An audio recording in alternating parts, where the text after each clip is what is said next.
Good morning on this Thursday, April the 22nd, 2021. Welcome to another edition of Let It Be Known. The National Newspaper Publishers Association and the Black Press of America welcomes all. This morning, we're going to talk to Lamell McMorris, a visionary leader working at the intersection of civil rights and businesses.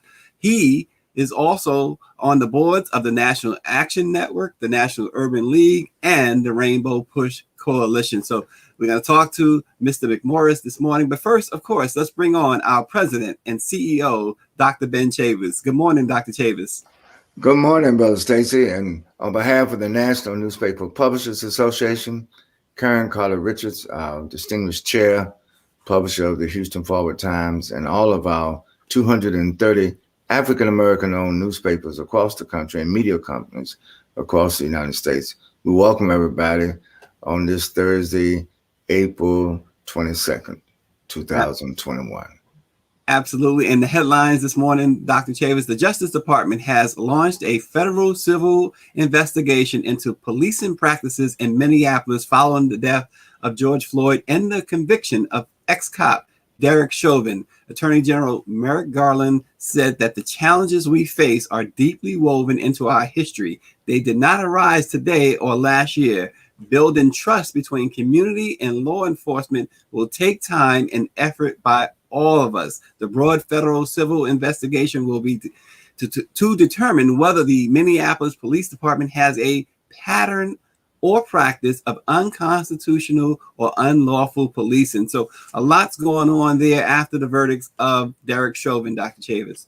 Absolutely. And as we've said, when the verdict was announced, this is a step in the right direction. And now the Attorney General of the United States, Garland, taking his action, that's another step.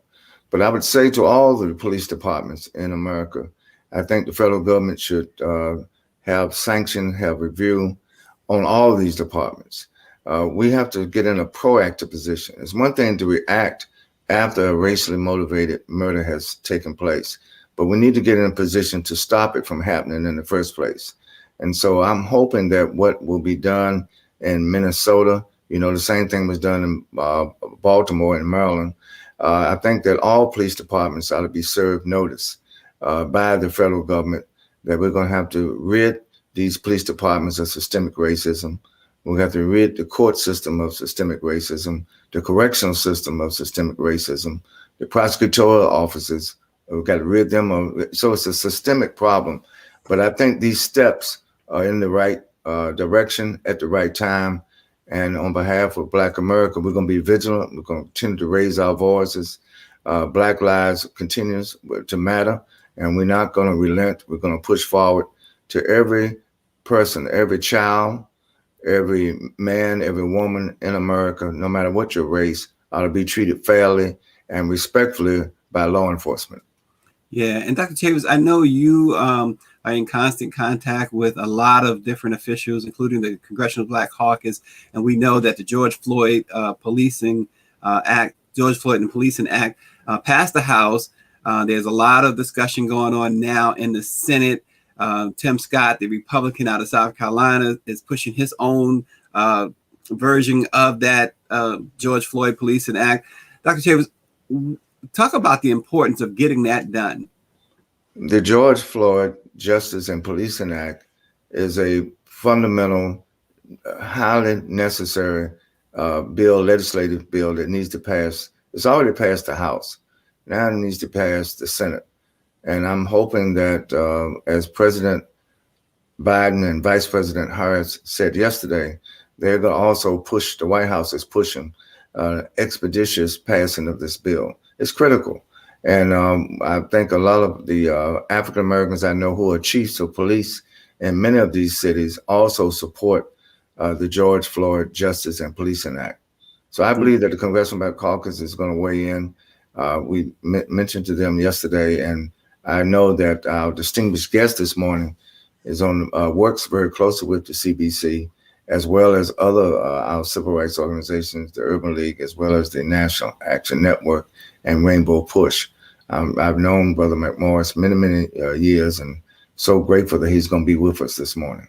Yeah, absolutely. And Dr. Chavis, during a 30-minute interview on this program yesterday, CDC Director Dr. Rochelle Walensky and the CDC noted that they are taking more steps to shift from looking at just markers of health and equity to looking at the drivers of health and equity. She has declared racism a public health crisis and has pledged to partner with the National Newspaper Publishers Association to get vital messaging out about the COVID vaccines and other pertinent health issues that disproportionately affect communities of color. Great conversation yesterday with Dr. Rochelle Walensky of the CDC, Dr. Chavis. Absolutely. And I'm so pleased that she affirmed that moving forward, the National Newspaper Publishers Association and the Center for Disease Control will develop a strategic partnership together so that we can consistently get the messages out around COVID-19, but also all the other health disparities, all the other pre-existing conditions that are in our community. So we're very grateful, and I encourage people, if you missed the broadcast yesterday, go to our website, is housed at blackpressusa.com, and also on YouTube to see the great interview with Dr. Walensky, the dynamic director of the CDC.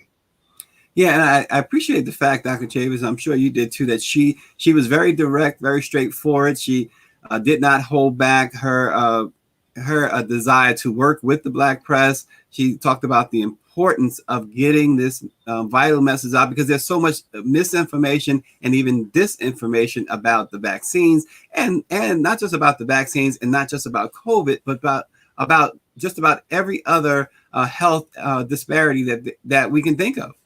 Exactly. It was one of our most effective programs, and we encourage our viewers to put it on your website, put it in your social media, link it. It's vital information, not only for Black America, but for all Americans. Yeah, and that program is also on YouTube and Twitter and Facebook, of course. You can see it at any time.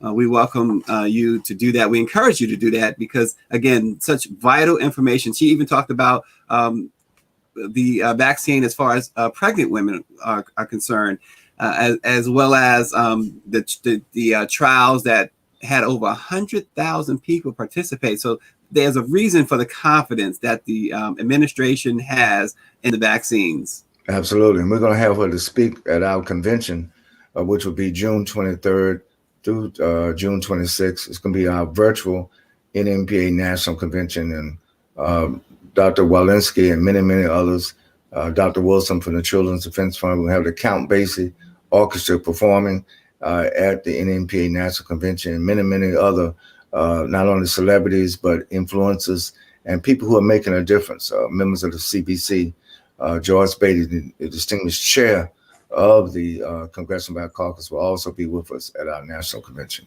Fantastic. And anybody can register. It's free. www.virtualnmpa2021.com. Register today. Don't wait. www.virtualnmpa2021.com. So this morning we will be talking with Lamell McMorris of Greenlining Realty. Good morning, Mr. McMorris. Good morning. How are you, gentlemen? Good morning, Brother McMorris, and thank you, man. And we salute your leadership, not only in the real estate area, but overall, pushing that envelope forward so there can be more opportunities for African Americans in particular to get on the path to wealth building, get ourselves out of poverty. Dr. Chavis, I appreciate you saying that, but the reality is individuals like myself stand on the shoulders of so many giants who've gone before me. And you may not realize this, but when you were head of the NAACP, I was a student, and I was a student working in the NAACP. So I've had an opportunity to work and observe you, along with a man who I affectionately loved and called Uncle Lou, Attorney Louis Myers, Myers, who worked with you at the NAACP. So what you see of me today is simply an extension of your longstanding work. Mr. Brown, very glad to be with you this morning as well. Well, it's great to have you. Great words there from Mr. McMorris. Tell us, first of all, a little bit about Greenlining Realty USA. And just tell us about that, first of all. Sure. So I think the first thing I think is important for your listeners to know is that, I define an entrepreneur as someone who goes on top of a building, jumps off, and figures out how they're going to land on the way down. I went home to my home neighborhood in Chicago in 2016 in Woodlawn on the south side of Chicago, and I observed some of the same vacant lots, some of the same blighted properties. I did not have an extensive background in real estate development, but I knew that my neighborhood and neighborhoods like it, from Woodlawn to Bankhead in Atlanta to DC's Shaw and other neighborhoods, were the result of this historic practice of redlining, where there were literally red lines drawn in communities of color, particularly African and Black communities, where they were disenfranchised.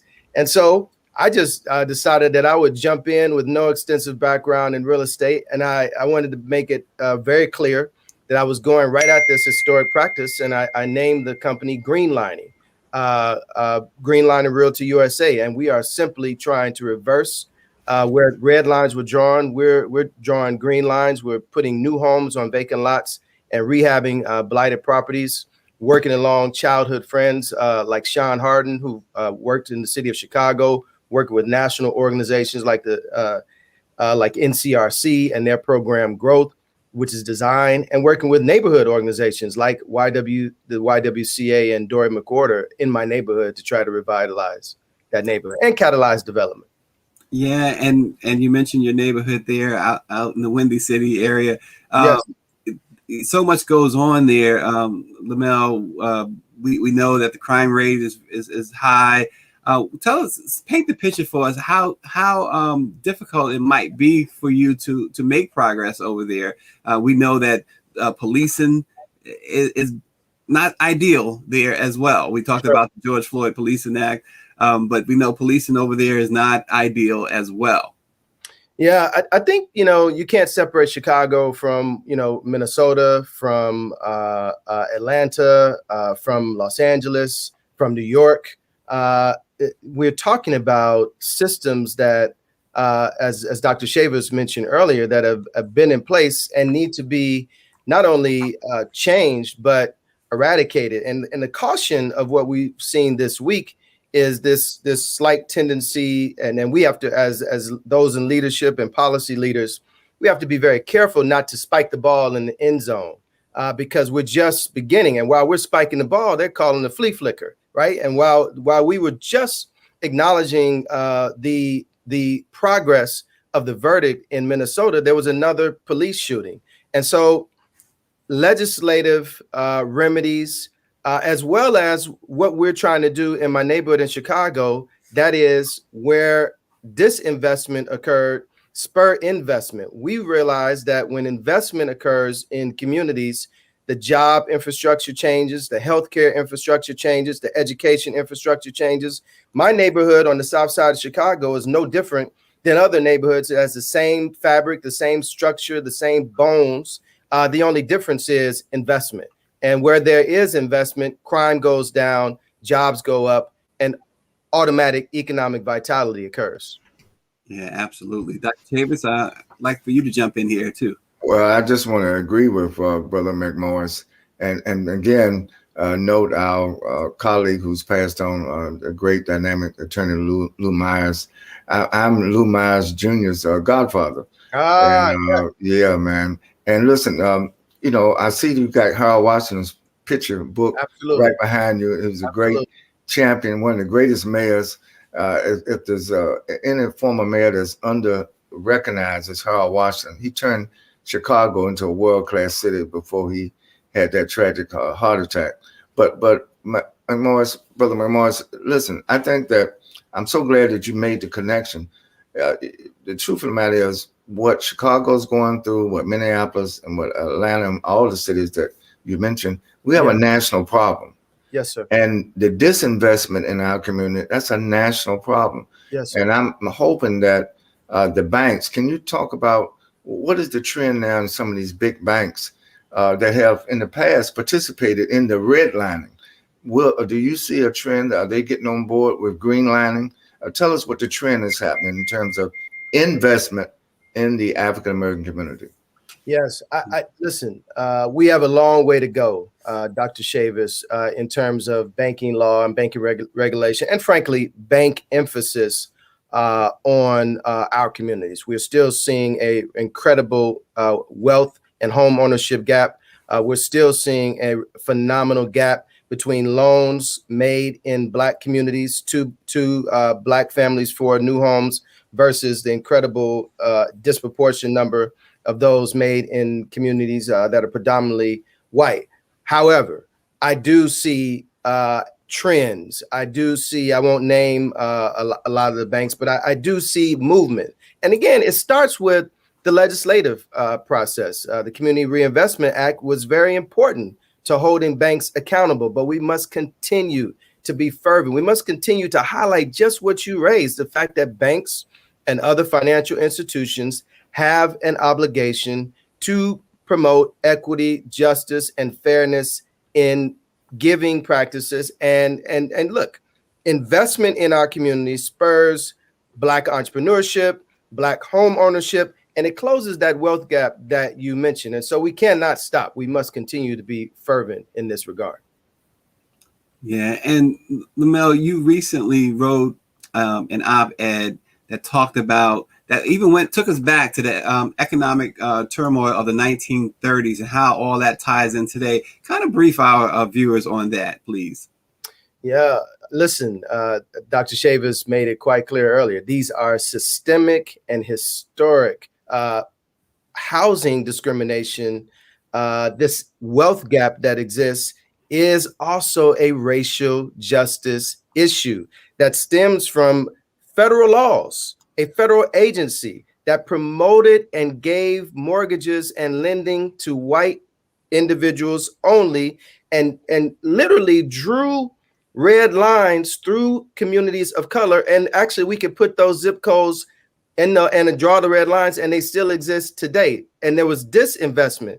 And when you don't invest in communities from over a long period of time, upwards of 70, 80 years, what do you think the effects of that would be? That neighborhood is not going to change in and of itself overnight. You have to invest. And so it's important for people to understand the history of redlining in our community and how it shows its face even today, so that we can continue to press for not just federal legislation, but state and local legislation to continue to eradicate this historic practice as well. Yeah, and you mentioned the banks, and we know, and you ran it down really nicely. But also talk about the real estate brokers and those that side of it too, because they're just as guilty, right? Yeah, when it comes to home appraisals, when it comes to real estate brokerage in our communities, we still have a long way to go. Listen, before I did anything in my neighborhood, I started with my childhood home in terms of renovating it. And I wanted to demonstrate to my neighbors and to my community that, I was putting my money where my mouth is. And as a product of my community, I wanted to show them the evidence of the new inventory that we were kind of trying to bring. But when we went after investing a considerable amount of resources, when we went to get the house appraised, it was amazing at the devaluation, simply because of the location and the zip code of my childhood home. So listen, that's why I raised earlier that we cannot spike the ball when we get these incremental movements at all, because the challenges, even in 2021, are still quite insurmountable, and we still have much work. You mentioned the Congressional Black Caucus, you mentioned federal legislators, local legislators in the state and at the local level when it comes to zoning laws. It's important for the public and individuals in our community to recognize how these matters get rectified and how we repair historic wrongs. And it's through legislative vigilant action. Yeah, absolutely. And Lamell, you also at the beginning, you talked about standing on the shoulders of giants like Dr. Chavis. Perhaps you two can speak about what we've seen in the movement and what progress, because we talk about what the problem is, but what progress have you both seen, Dr. Chavis and Mr. McMorris? What progress have you seen with the movement? Well, there's been progress, but not enough progress. And I think Brother McMorris is right on point. I do want to ask just a segue, Stacy. We now have a dynamic, transformative, bodacious chair of the Financial Services Committee of the United States House. I'm talking about Auntie Maxine Waters, Absolutely. Congressman. And of course, a lot of people started criticizing her because she's so outspoken about what happened in Minnesota. Yes. But you're right. Before the verdict could come down, another police shooting happened in Columbus, Ohio. This time, a 16-year-old sister, teenager, shot 4 times in the chest. And they said she had a knife. Well, yeah, but that's no reason to kill a person because they have a knife.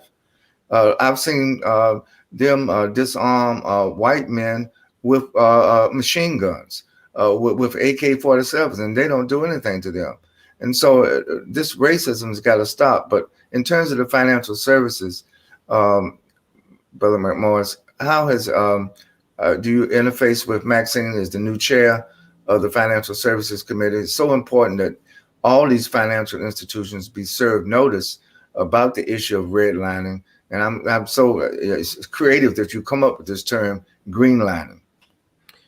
You know, Dr. Chavis, I'm so glad that you brought up Congresswoman Waters. When I think about Congresswoman Waters, I can't help but separate her from Shirley Chisholm, right? Yes. I can't help but think about Fannie Lou Hamer, and I put Congressman Waters in the same category as Melanie Campbell, as Sherrilyn Ifill, these wonderful women who've always historically undergirded any movement of change in our community, except in this case of Congresswoman Waters, we have a leader who actually can get into the heart of regulatory affairs around financial service, that actually can raise issues and move the needle even further than the shoulders that I mentioned earlier, Fannie Lou Hamer and Shirley Chisholm, that she stands on. What we have to do as a community, and you said it, is support her. When they try to attack her for being so vocal, for raising issues that they have historically not wanted to address, our community must read between the lines and stand up for Congresswoman Waters and support her in her efforts to bring equity and justice at the federal level through the legislative process. Yes. And you know, I work sometimes as a consultant to NAREB, the National Association of Real Estate Brokers, the African American owned real estate brokers. This whole issue, Lamell, can you just comment on diversity and inclusion? You know, everybody use those terms today, particularly in corporate America. But what have you seen since the George Floyd, since the escalation of the amplification of the Black Lives Matter movement? Have you seen the real estate industry? You mentioned, the title companies, the survey companies to get a valuation of property.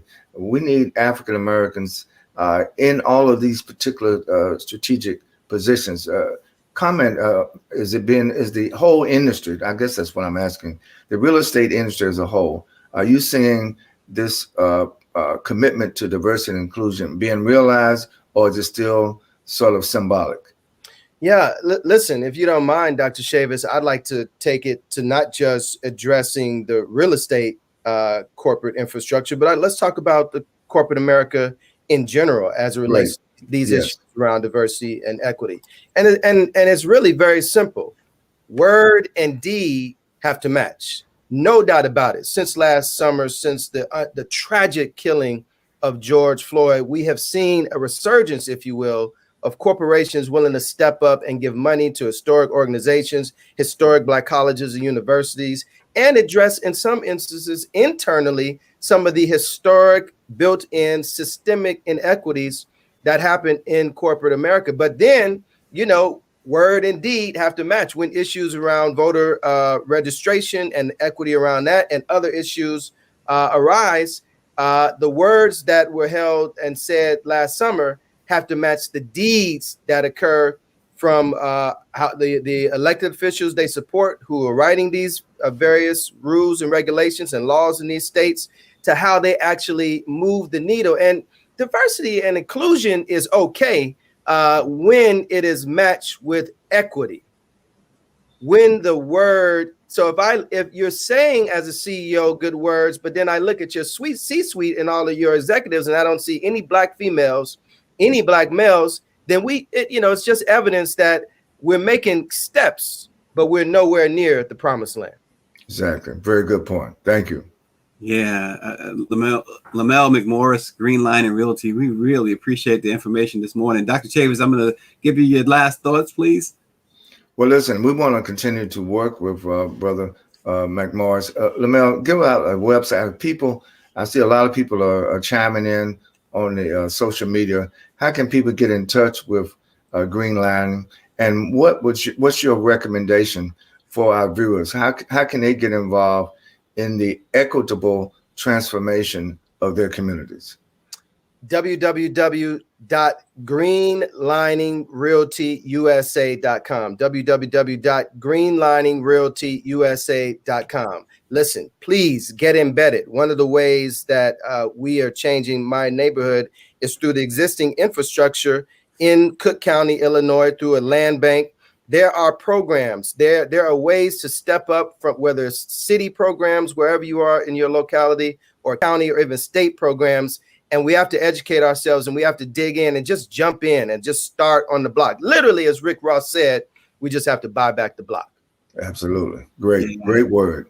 And I do appreciate what the NMPA's executive administrator, Claudia Perry, writes in. She says the systemic racist strategies of redlining are responsible for the total gentrification of urban areas. Lamell, I'm going to give you 60 seconds to respond to that. Listen, gentrification is only a bad word, as she lays out, when equity does not exist. When everyone is sharing a piece of the pie, when everyone is involved in the entire 360-degree circle, education, healthcare, jobs, safety, when the entire community benefits, we all can live together, black, white, blue, green, etc.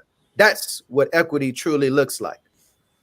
Absolutely. And I'm glad to hear the Biden-Harris administration making equity a centerpiece of all their public policies. And Indeed. I think that this call and response, I like what Lamell said about, matching words with deeds. And certainly we're in the first 100 days of the Biden-Harris administration. So far, they are stepping to match their words with deeds. But all of our call and response, I encourage all of our viewers to get in touch with that website that Brother McMorris shared with us. Give it one more time, Chief, so we can make sure we can all be aligned and work on greenlining in our communities. Yes, sir. www.greenliningrealtyusa.com. www.greenliningrealtyusa.com. Thank you very much, gentlemen, for having me here today. Thank you. And don't forget to register for the upcoming National Newspaper Publishers Association's virtual convention, which takes place from June 23rd to June 26th. Register at virtualnnpa2021.com. And you're going to hear a whole lot of great information like you heard this morning, like you heard yesterday, and like you'll continue to hear going forward. So register. It's free. Dr. Chavis, our chair, Karen Carter-Richards, and the executive committee of the NMPA has waived any fees, so you can register free. Please join us June 23rd to June 26th. Let it be known, the pessimist sees difficulty in every opportunity. The optimist sees opportunity in every difficulty. Thanks for joining us. We will see you tomorrow.